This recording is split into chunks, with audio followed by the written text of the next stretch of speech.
نام سے شروع کرتا ہوں جو بڑا مہربان نہایت رحم کرنے والا ہے۔ ہجر کی شب میں قید کرے یا صبح وصال میں رکھے، مولا تیری ہے مرضی تو جس حال میں رکھے۔ ایک حکیم صاحب ہوا کرتے تھے، بہت ہی نیک دل اور دیندار، جن کا طب خانہ کسی پرانی سی عمارت میں ہوا کرتا تھا۔ حکیم صاحب روزانہ مطب جانے سے پہلے بیوی سے کہتے کہ جو کچھ تم کو آج کے دن کے لیے درکار ہے ایک پرچی پر لکھ کر دے دو۔ بیوی لکھ کر دے دیتی۔ حکیم صاحب دکان پر آ کر سب سے پہلے وہ پرچی کھولتے، بیوی نے جو چیزیں لکھی ہوتی ان کے سامنے ان چیزوں کی قیمت درج کرتے، ان کا ٹوٹل کرتے، پھر خدا سے دعا کرتے، یا خدا میں صرف تیرے حکم کی تعمیل میں تیری عبادت چھوڑ کر یہاں دنیا داری کے چکروں میں آ بیٹھا ہوں۔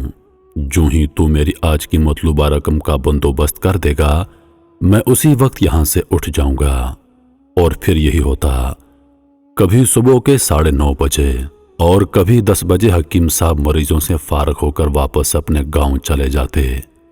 ایک دن حکیم صاحب نے دکان کھولی، رقم کا حساب لگانے کے لیے پرچی کھولی تو وہ پرچی کو دیکھتے دیکھتے رہ گئے۔ ایک لمحے کے لیے تو ان کا دماغ گھوم گیا۔ ان کو اپنی آنکھوں کے سامنے تارے چمکتے نظر آ رہے تھے، لیکن جلد ہی انہوں نے اعصاب پر قابو پا لیا۔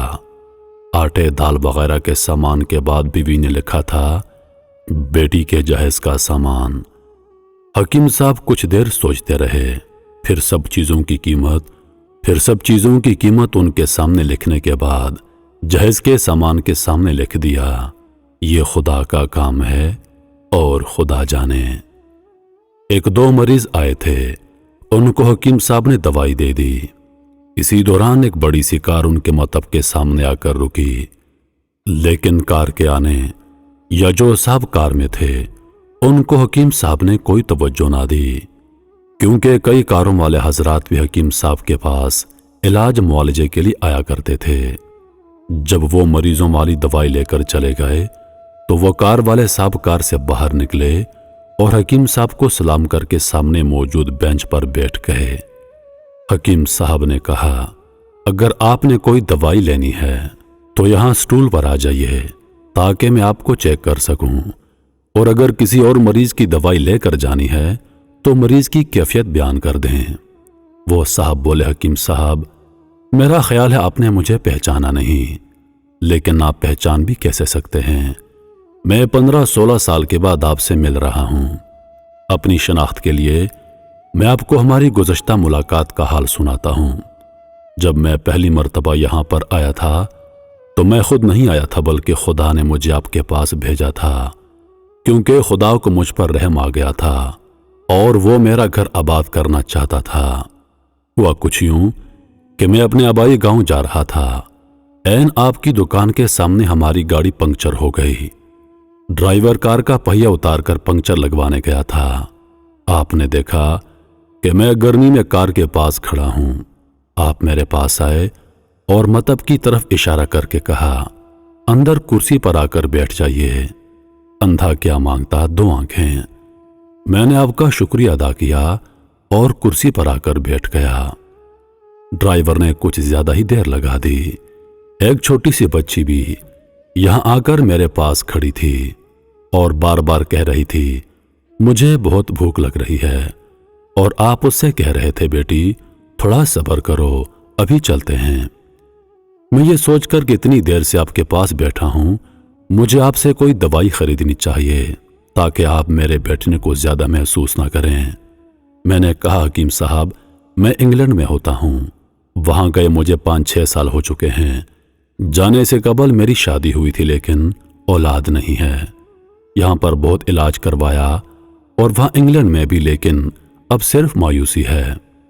آپ نے کہا، میرے بھائی توبہ استغفار پڑھو، خدا را اپنے رب سے مایوس نہ ہو، یاد رکھو اس کے خزانے میں کسی چیز کی کمی نہیں۔ اولاد، مال و اسباب، غمی خوشی، زندگی اور موت سب اسی کے ہاتھ میں ہیں۔ کسی ڈاکٹر کے ہاتھ میں شفا نہیں ہوتی اور نہ کسی دوا میں شفا ہوتی ہے۔ اگر شفا ملتی ہے تو خدا کے حکم سے ملنی ہے، اولاد دینی ہے تو اسی نے دینی ہے۔ مجھے یاد ہے آپ ساتھ ساتھ باتیں کرتے جا رہے تھے اور ساتھ پڑیاں بناتے جا رہے تھے۔ تمام دوائیں آپ نے 2 حصوں میں تقسیم کر کے الگ الگ لفافوں میں ڈالیں۔ پھر مجھ سے پوچھا آپ کا نام کیا ہے؟ میں نے کہا میرا نام امجد ہے۔ آپ نے ایک لفافے پر امجد لکھا اور دوسرے لفافے پر بیگم امجد لکھا۔ پھر دونوں لفافے تھیلی میں ڈال کر دوائی استعمال کرنے کا طریقہ سمجھایا۔ میں نے بے دلی سے دوائی لے لی کیونکہ میں تو صرف کچھ رقم آپ کو دینا چاہتا تھا، لیکن جب دوائی لینے کے بعد میں نے پوچھا کہ کتنے پیسے، تو آپ نے کہا کہ بس ٹھیک ہے۔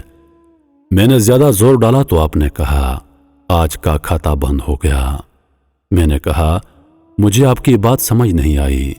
اسی دوران ایک اور شخص وہاں موجود تھا۔ اس نے مجھے بتایا کھاتا بند ہونے کا مطلب ہے کہ حکیم صاحب کے آج کے گھریلو اخراجات کے لیے جتنی رقم خدا سے مانگی تھی وہ خدا نے انہیں دے دی ہے، مزید رقم وہ نہیں لے سکتے۔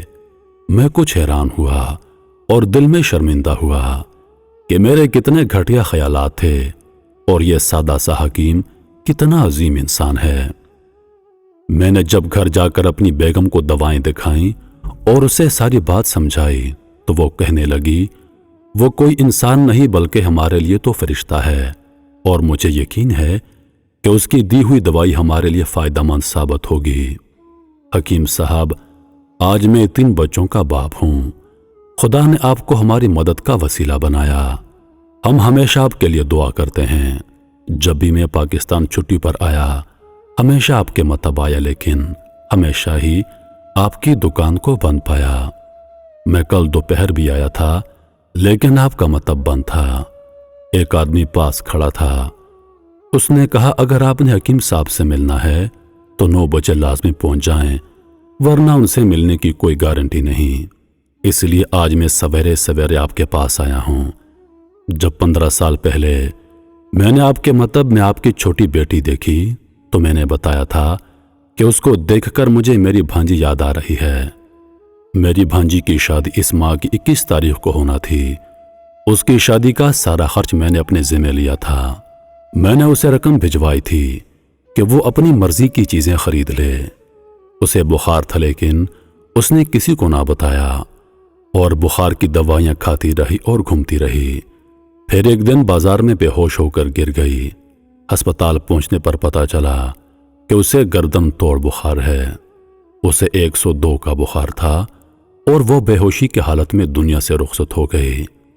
اس کے فوت ہوتے ہی مجھے اور میری بیوی کو نہ جانے کیوں آپ کی بیٹی کا خیال آیا اور ہم نے فیصلہ کیا کہ ہم جہیز کا سارا سامان آپ کی بیٹی کے لیے پہنچا دیں گے۔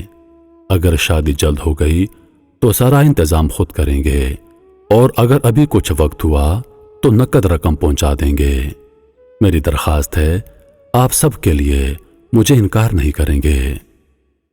حکیم صاحب حیران و پریشان تھے، پھر بولے امجد صاحب، آپ جو کچھ کہہ رہے ہیں مجھے تو یقین نہیں ہو رہا۔ میں نے آج صبح بیوی کے ہاتھ لکھی پرچی دیکھی تو گھر کے مرچ مسالوں کے بعد بیٹی کے جہیز کا سامان لانے کو لکھا تھا، اور آپ خود دیکھ لیں میں نے پرچی پر کیا لکھا ہوا ہے۔ یہ کہہ کر حکیم صاحب نے پرچی امجد صاحب کو تھما دی۔ امجد صاحب نے جب پرچی دیکھی تو عبارت دیکھ کر حیران ہو گئے۔ لکھا تھا خدا کا کام ہے خدا جانے۔ امجد صاحب یقین جانے، جو بھی بیوی نے راشن کی پرچی لکھی ہو آج تک ایسا نہیں ہوا کہ ان سب کو لانے کا بندوبست نہ ہوا ہو۔ آپ کی بھانجی کی وفات کا مجھے بے حد افسوس ہے، لیکن میں اس پاک رب کی قدرت پر حیران ہوں جو کیا کیا معجزے دکھاتا ہے۔ اس طرح حکیم صاحب کی بیٹی کے جہیز کا بندوبست ہوتا ہے اور بڑے اچھے طریقے سے ان کی شادی ہو جاتی ہے۔ محترم عزیز دوستو، یہ کہانی تو یہاں ختم ہوتی ہے، لیکن اس میں ہمارے لیے بہت بڑا سبق موجود ہے۔